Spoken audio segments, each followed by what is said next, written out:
Dans la vie, il faut toujours éviter d'avoir multiples problèmes avec multiples personnes à la fois. Surtout des gens qui ne coopèrent pas nécessairement, mais qui se connaissent. Dans la vie, il faut éviter d'avoir des problèmes avec plusieurs personnes à la fois, mais des gens influents qui pourraient peut-être se connaître de loin. C'est très dangereux. Et aussi dans la vie, il faut toujours éviter de punir trop longtemps pour passer un message, parce que beaucoup de gens le font, ne comprennent peut-être pas. Punir, ça peut aider des fois, okay, pour rectifier certaines notions. Des fois, il faudrait être fort et ferme. Mais il ne faut pas être fort et ferme pour toujours, parce que aucune personne n'est indispensable. Il y a des gens regrettables, évidemment. Il y a des gens très importants et regrettables dans le sens où ce sont des gens qui, quand ils partent, c'est difficile de remplacer. Mais aucune personne n'est indispensable. Attention. La Russie est en train de conclure un accord pour acheter des missiles balistiques à courte portée à l'Iran. La Russie, évidemment, personne ne s'y attendait. On n'a pas vu ça venir. Les États-Unis sont pleins. Okay, ils se plaignent, c'est bien curieux quand même. Les responsables américains affirment que les missiles renforceraient la capacité de la Russie à cibler des infrastructures ukrainiennes à un moment où le soutien du Congrès à la poursuite de l'assistance américaine à Kiev diminue. Vous n'êtes peut-être pas au courant. Les Américains ne savent pas très bien s'il faut continuer à soutenir l'Ukraine ou pas par rapport à cette guerre. Bon, il y a des gens qui se font fait beaucoup d'argent à travers cette guerre, il faut le dire, y compris certaines personnes du Congrès américain qui ont investi dans le stock des armements et aussi des entreprises de vente d'armements qui se sont fait beaucoup d'argent. Mais maintenant, l'opinion publique n'est pas très positive par rapport au soutien qu'apportent les États-Unis. Vous savez, les politiciens, ils jouent toujours de deux parts. Ils font semblant de vouloir soutenir, mais en réalité, ils ne veulent pas soutenir. Ils font semblant de ne pas vouloir soutenir, mais en réalité, ils veulent soutenir. Il faut faire attention. Les États-Unis sont préoccupés par le fait que les négociations russes visant à acquérir des missiles balistiques à courte portée auprès de l'Iran progressent activement, a déclaré l'un des responsables américains au journal. Nous savons tous que la guerre que menait la Russie, ou qui mène encore la Russie jusqu'à présent à l'Ukraine, était censée ingénuer la Russie par rapport à l'opinion de plusieurs Européens. Ils se disaient que la Russie, après un temps, évidemment, sera fatiguée, sera asphyxiée, après avoir dépensé toute son énergie, toutes ses munitions. Bon, évidemment, il faut réfléchir. Une personne réfléchie se dirait, si tous les Européens sont contre moi, pourquoi je vais aller utiliser toutes mes munitions en Ukraine pendant qu'il y aurait probablement une guerre entre moi et l'Europe ou moi et l'Occident. Non, pourquoi je dépenserais tout ce que j'ai comme munitions en Ukraine pendant que je sais qu'il y aurait probablement une guerre, possiblement une guerre qui pourrait ou pas dans l'avenir contre les Européens ou les Occidentaux. Les Russes ont été assez intelligents par rapport à ça. Donc, avec le peu qu'ils ont dépensé en Ukraine, il fallait se renflouer. Il fallait avoir des armements. Maintenant, les Américains n'aiment pas le fait que les Russes sont partis en Iran pour aller chercher des armes. Bizarre, n'est-ce pas? Les États-Unis qui n'aiment pas l'Iran, clairement, c'est l'un des ennemis les plus grands, parce que l'Iran, effectivement, est ennemi à Israël. Donc, avoir l'Iran coopérer avec la Russie, ça dérange. Et pourquoi ça dérange, on se demande. Les États-Unis craignent de plus en plus que le renforcement de la coopération entre Moscou et Téhéran puisse renforcer la capacité militaire de l'Iran. Voilà. C'est ça la raison. Les États-Unis craignent que la coopération entre Moscou et Téhéran renforce la capacité militaire de l'Iran. On ne veut pas avoir un Iran indépendamment fort. Donc, d'après ce qu'on essaie de comprendre là, on n'aime pas les gens de l'opposition qui sont forts. C'est-à-dire les gens qui peuvent réfléchir pour eux-mêmes, qui veulent leur propre avenir, mais qui sont en capacité de se défendre aussi. Ça, on n'aime pas, c'est dangereux. Bon, intelligemment, on s'y attendait, n'est-ce pas? Si vous avez la Russie que vous avez sanctionnée dans un côté pendant longtemps, vous sanctionnez l'Iran pendant longtemps, vous sanctionnez la Corée du Nord pendant longtemps, vous attendez à quoi? C'est normal, ils vont coopérer pour s'entraider. Si la Russie a été coupée du SWIFT, le SWIFT, c'est le système qui permet votre téléphone de faire des envois d'argent dans votre pays, par exemple, quand vous envoyez de l'argent à quelqu'un, virement bancaire, SWIFT, c'est à travers le SWIFT que vous faites ça. Si vous n'êtes pas affilié à une banque affiliée au SWIFT, vous ne pouvez pas envoyer de l'argent à quelqu'un de manière automatique, par téléphone. S'il n'y a pas SWIFT, c'est-à-dire il faudrait prendre l'argent en billets, et marcher jusqu'à peu importe pour aller laisser l'argent. C'est SWIFT qui permet les échanges. Mais la Russie a été coupée de SWIFT. Donc SWIFT, ça permet de faire des achats, des importations, des exportations, des paiements. Comme la Russie a été coupée, heureusement pour eux, ils étaient préparés. C'est-à-dire qu'ils avaient des alliés chinois qui leur permettent de manière alternative. Ils avaient déjà commencé à construire cette histoire depuis longtemps. Parce que déjà, à l'époque, à chaque fois que chaque pays qui était en bras de fer, qui croisait le fer avec les États-Unis, était directement sanctionné. La première chose, c'est dit, tu ne participeras plus dans le système SWIFT. Si tu oses seulement à SWIFT, tu n'es plus là. Qu'est-ce qu'il fallait faire? Bon, quand on a remarqué les intimidations, les Russes se sont préparés. Ils ont créé leur propre histoire dans leur...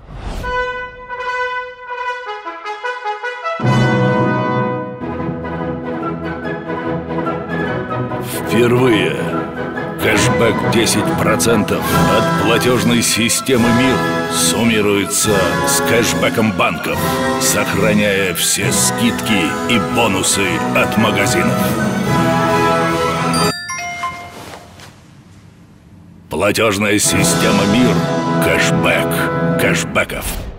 Est-ce qu'un pays africain est capable de faire ça? C'est très difficile. Nous savons déjà que la Russie avait coopéré avec la Corée du Nord aussi. La Corée du Nord qui, évidemment, comme avec la Russie, est sanctionnée par les États-Unis. Pourquoi ils coopèrent? Ce n'est pas nécessairement parce qu'ils s'aiment. La Russie, je répète, la Corée du Nord, l'Iran ne coopèrent pas nécessairement parce qu'ils s'aiment. Il faut faire très attention de ne pas toujours accumuler une brochette d'ennemis qui pourrait se compléter. Tu peux être très fort contre une personne. Okay? Même au bureau, dans le quartier, peu importe. Tu peux être fort contre une personne. Tu peux être fort contre la deuxième personne ou fort contre la troisième ou quatrième personne. Mais seras-tu assez fort pour la première, deuxième, troisième personne combinée? Parce que les lacunes qu'a M. 1 ne les a pas nécessairement M. 2. M. 2 pourrait les combler très facilement. Donc nous vivons dans un contexte, comme l'a dit le président érythréen, si vous n'êtes pas d'accord avec nous, on vous sanctionne. Donc c'est sanction, sanction, sanction. On n'aime pas ce que vous faites, on sanctionne. On n'aime pas comment vous dirigez les choses, on vous sanctionne. On n'aime pas comment les gens sont traités par rapport à notre culture à nous, on vous sanctionne. On n'aime pas le fait que l'Ouganda ait choisi sa façon de vivre, sa tradition, sa façon d'exister, on sanctionne. On coupe les visas, on coupe l'argent qu'on donnait, on coupe maintenant la participation d'AGOA, AGOA qui est l'instrument qui permet à beaucoup de pays africains de se faire de l'argent à travers l'export aux États-Unis. On coupe, on coupe, on coupe, on sanctionne, on sanctionne, on sanctionne. À un moment donné, ça dérange. Même à l'école, nous avions tous vu ou vécu avec quelqu'un de comme ça, qui, je vais te taper, toi, je vais te casser la gueule. Toi, finalement, à un moment donné, il y a généralement une personne qui se lève contre lui. Okay? Cette personne dit, bon, tape-moi maintenant, tu veux taper tout le monde, tape-moi. Moi, j'ai vécu ça dans ma vie. Et tout le monde se range derrière cette personne, parce que tout le monde en a marre.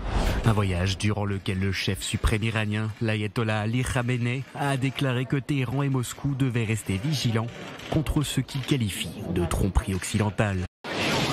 Un lancement réussi selon l'agence de presse iranienne Mahar. Le satellite a été placé sur orbite à une altitude de 500 km au-dessus de la Terre. Son poids, 600 kg. Sa durée de vie est estimée à 5 ans. Maintenant, qu'est-ce qui va se passer? L'Iran sera renforcé sur le plan militaire, comme le cas l'a été avec la Corée du Nord. Vous vous en souvenez, la Corée du Nord a essayé à plusieurs reprises d'envoyer des satellites de surveillance, d'espionnage en orbite. Ils n'ont été incapables pendant très longtemps. Ils ont essayé à plusieurs reprises, ils n'ont pas pu le faire. Les autorités nord-coréennes ont justifié dans un communiqué peu après cet échec, évoquant une instabilité du moteur et de l'alimentation en carburant de leur nouvelle fusée, baptisée Cholima 1. Mais cela s'est arrêté quand il est parti lui-même, Kim Jong-un, rencontrer le président russe à Moscou. Okay? Quand les Russes sont partis chez eux, ils ont renfloué la Russie en termes de munitions. Donc les Russes ont pris des armes, des munitions de la Corée du Nord et eux ont apporté la technologie parce que juste après ce meeting, 2 semaines plus tard, la Corée du Nord a lancé leur satellite de surveillance. L'information est annoncée avec entrain à la télévision d'État nord-coréenne. Après 2 échecs ces derniers mois, Pyongyang dit avoir placé son premier satellite militaire espion en orbite et relaie ses photos montrant le lancement du missile. Le dirigeant nord-coréen célèbre le tir au milieu de scientifiques et d'ingénieurs. Ils ont eu la technologie où? C'est les Russes qui les ont donnés. Mais rappelez-vous, à l'époque où les États-Unis et la Russie étaient bien, la Corée du Nord ne faisait pas ces histoires-là. Il n'y avait pas de satellite. N'était-il pas en capacité de demander cette technologie à la Russie? Ils pouvaient bien, mais ils n'ont pas fait. Pourquoi? Parce qu'à cette époque, évidemment, la guerre entre la Russie et les États-Unis était une guerre plus que froide. Aujourd'hui, la guerre est ouverte parce que les États-Unis sont en train d'envoyer des armes à l'Ukraine pour combattre la Russie. Maintenant, on ne va pas se plaindre en disant « Oh, nous nous inquiétons parce que voilà, maintenant, les Russes sont en train de coopérer avec les Coréens du Nord. » Nos informations indiquent que la République populaire démocratique de Corée a récemment fourni à la Russie des lanceurs de missiles balistiques et plusieurs missiles balistiques. Le 30 décembre 2023, les forces russes ont lancé au moins un de ces missiles balistiques nord-coréens sur l'Ukraine. Ce missile semble avoir atterri en champ libre dans cette région aborigène. Et le 2 janvier, la Russie a lancé plusieurs missiles balistiques nord-coréens sur l'Ukraine, notamment dans le cadre de son attaque aérienne nocturne. Mais attendez, vous attendez à quoi? Vous voulez qu'ils jouent au bill? Ils ne vont pas jouer au bill pendant que vous... C'est logique. Est-ce qu'on a besoin de vivre dans un monde où il y a la guerre, où quelqu'un doit dominer sur tout le monde? Air Architectural Digest, welcome to the Oval Office. Come on in. Ne peut-on pas vivre dans un monde où chacun respecte chacun? Les gens se respectent mutuellement. Mon cher, tu as ta culture, garde ta culture. Je ne viendrai pas tout ça. Ce sont des affaires internes, c'est ta vie. Il n'y a pas moyen de faire ça. À moins qu'il y ait vraiment des situations où les gens sont en train de... Je ne sais pas. Mais si c'est une histoire ici, là-bas, tout ça, c'est leur... Pourquoi il faut venir intervenir? Je ne sais pas. Dites-moi. La raison pour laquelle on vit ce qu'on vit aujourd'hui, c'est parce qu'il y a des gens qui veulent dominer sur tout le monde.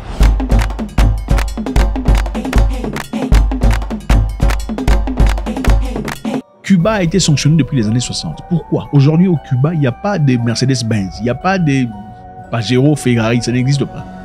Au Cuba, on se sert aujourd'hui des voitures de 1960, dans les années... C'est ça. Les infrastructures sont dilapidées, ils sont détruites. C'est difficile. Pourquoi? Parce que les États-Unis ont décidé de sanctionner Cuba. Parce que Cuba a refusé l'accès aux richesses de son pays, aux entreprises américaines. Ce n'est même pas les États-Unis, c'est aux entreprises. Voilà la raison pour laquelle on vous dit encore, ce sont les entreprises qui gèrent les pays, pas le contraire. Les entreprises gèrent les chefs. Cuba a été sanctionné. Jusqu'à maintenant, Cuba est sanctionné dans les années 60. Il y a à peine quelques mois où on votait. Aux Nations Unies, on votait. On a dit, est-ce qu'on doit lever les sanctions contre Cuba? Toutes les nations ont dit oui, levons les sanctions contre Cuba finalement. Seulement 2 nations ont refusé. 2 nations ont refusé de lever les sanctions contre Cuba. Donc les Cubains continuent à vivre dans la peine, la misère, manque d'accès aux médicaments, manque d'accès à tout ça. 2 pays, c'est lesquels? D'après vous? 2 pays. Googlez ça, vous venez écrire. 2 pays qui ont refusé que Cuba soit libéré. Est-ce que c'est un monde juste dans lequel on vit? Il faut se poser la question. Bon, moi je trouve ça tout à fait normal que la Russie va finalement chercher des armes ailleurs et que ces pays-là en profitent. Parce que c'est ça. La fraternité, ce n'est pas dans la parole. La fraternité, c'est dans l'action. Ton frère est seulement celui qui est prêt de se ranger à tes côtés pour lutter pour ta vie. C'est ça ton frère. Les autres là, c'est n'importe quoi. Je vous le répète encore. Les pays en Afrique, c'est n'importe quoi. C'est le plus grand n'importe quoi. Oh, mon pays, mon combat, c'est du n'importe quoi. C'est les Blancs qui ont fabriqué ça. C'est les Blancs qui ont venu tracer les lignes droites où vous êtes dans le même pays. Non, vos cousins étaient peut-être coincés de l'autre côté de la ligne. Quand ils traçaient les lignes à Berlin, votre cousin est peut-être parti puiser de l'eau de l'autre côté. Quand il est rentré, on lui a dit non, non, rentre pas, tu restes là-bas, tu n'es pas de ces pays. Il faut chercher maintenant un passeport. Mais vous êtes cousin du même sang ou votre frère. Et voilà pourquoi ça ne vous étonne pas qu'il y ait des gens qui sont censés être vos compatriotes, mais vous ne vous entendez pas. Vous êtes complets. C'est parce que vous n'êtes pas frère. Parce qu'un frère ne peut jamais te vouloir du mal. Ce n'est pas possible. Un frère ne peut jamais vouloir ta destruction. Parce que le sang va parler. Tu as déjà eu un problème avec ton frère, ton vrai frère. Même si tu es en colère, est-ce qu'il y a toujours un truc où c'est mon frère? Si vous n'avez pas ce sentiment-là, vous n'êtes pas frère. Vos frères sont ces gens qui vous rapprochent dans le plan moral et sentimental. C'est une personne qui sera là à vos côtés, quoi qu'il en soit. Soutiendra votre famille dans les moments les plus difficiles.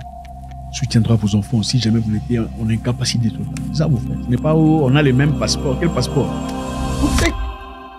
God bless.